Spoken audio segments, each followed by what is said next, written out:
Hello everyone, welcome to the second edition of JE Software Creations. In this video, we're going to pick up where we left the video before, where we were busy creating reactive application with coroutines. So let's get into it. In the last episode, we were able to build a data model, a service layer, and a controller layer. Very basic principles in building a service with the onion architecture. And we essentially created a post request, a get request, and we also created a put request. We would be able now to start our application. However, we are missing a few important things, and that is, of course, our database. We have not done that yet. So we need to create a table and useful to populate our database with already one record. So let's create a schema file. So let's create schema.sql, and here let's create table.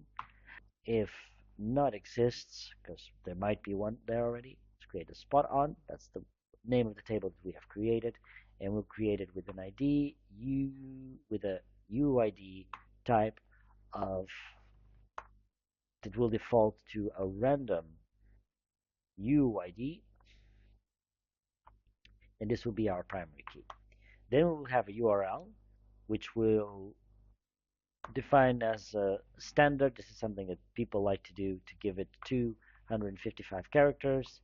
Name also, let's give it that, varchar of 255, and we'll say that the intro will be a varchar of 50. So the intro is that teaser, if you remember in the previous video. So having said this, now all we need to do now is to add our data file, data.sql. So let's insert one record into our table. So we will insert into spot on. We're going to insert the URL, the name, and the intro. And we're going to say that the values are going to be one dummy location, so localhost 8080, for example. And then we're going to say that the name of it will be the power of cats. And then we're going to say that for an intro, we'll pick something that will make sense. So in this case, let's just say don't mess with cats, or do not mess with cat. Something like this. And all right, so now we have the schema and the data that we're going to need to insert in our database.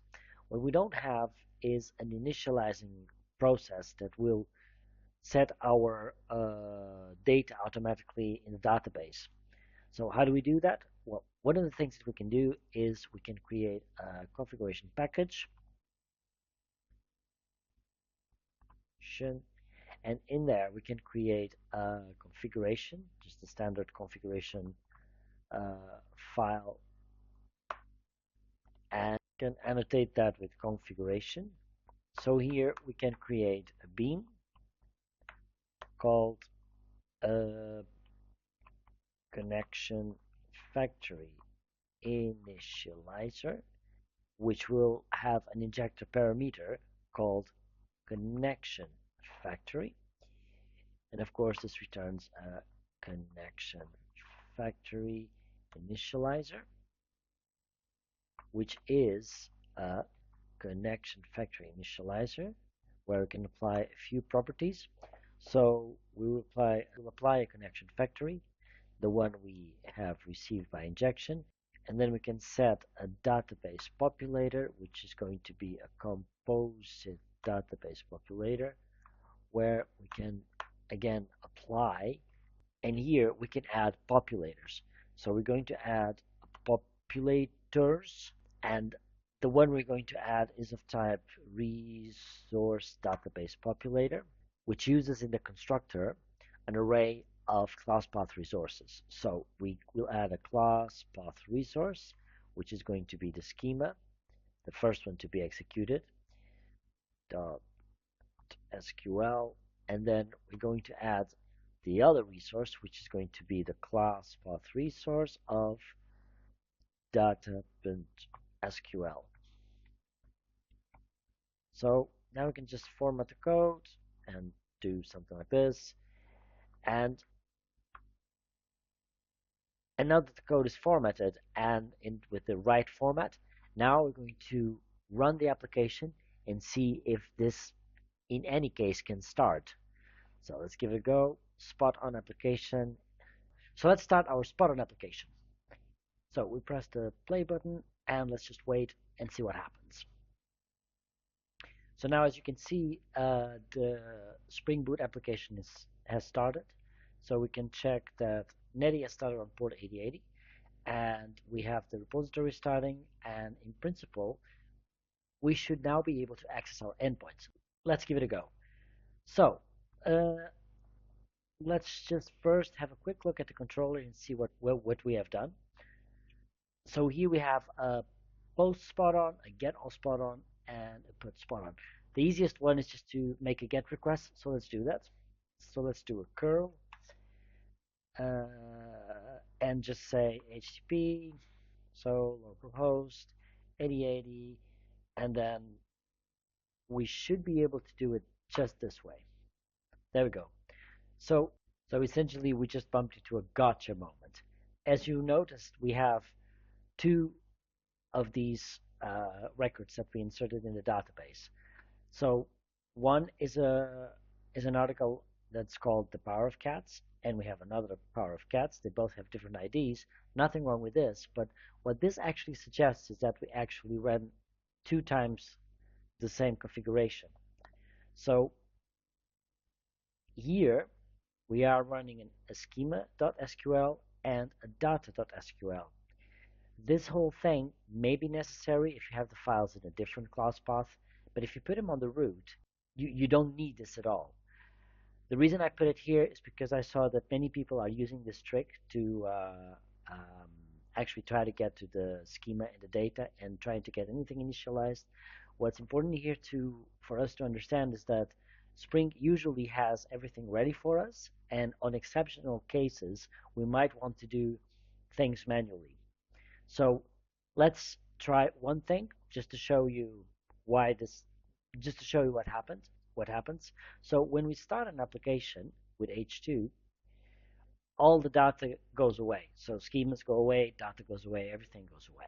So now what we're going to do, we're going to make sure that we can get that error. So if we say create table,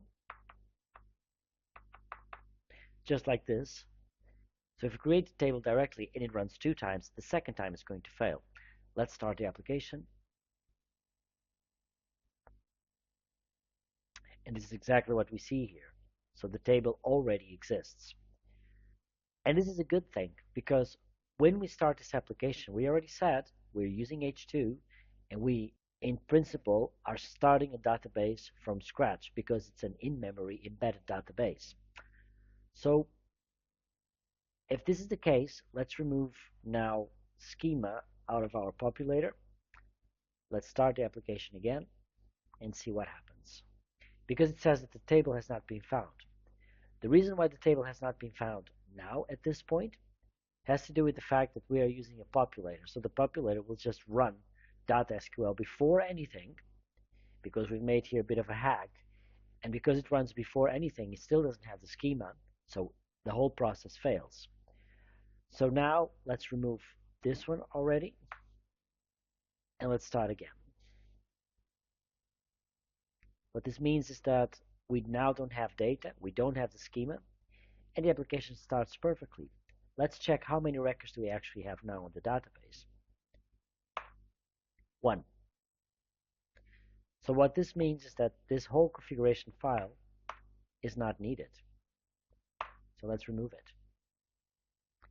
So now the only thing we have is the data and the schema.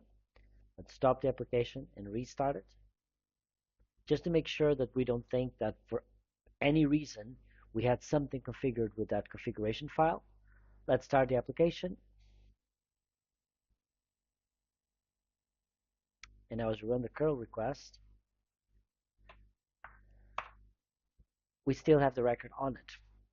So if we simply respect the rules that Spring gives us, we can have basically anything we want with the minimum amount of configuration. We don't need to do all of this. Anyways, continuing with our work, we have a controller and we have created all of these endpoints and we set in our documentation. Let's put it back. So what have we created so far? We have created a post, we have created a get, and the put request. We still have not finished our application, but the basics are there. So at this moment, we are already 10 minutes into this video.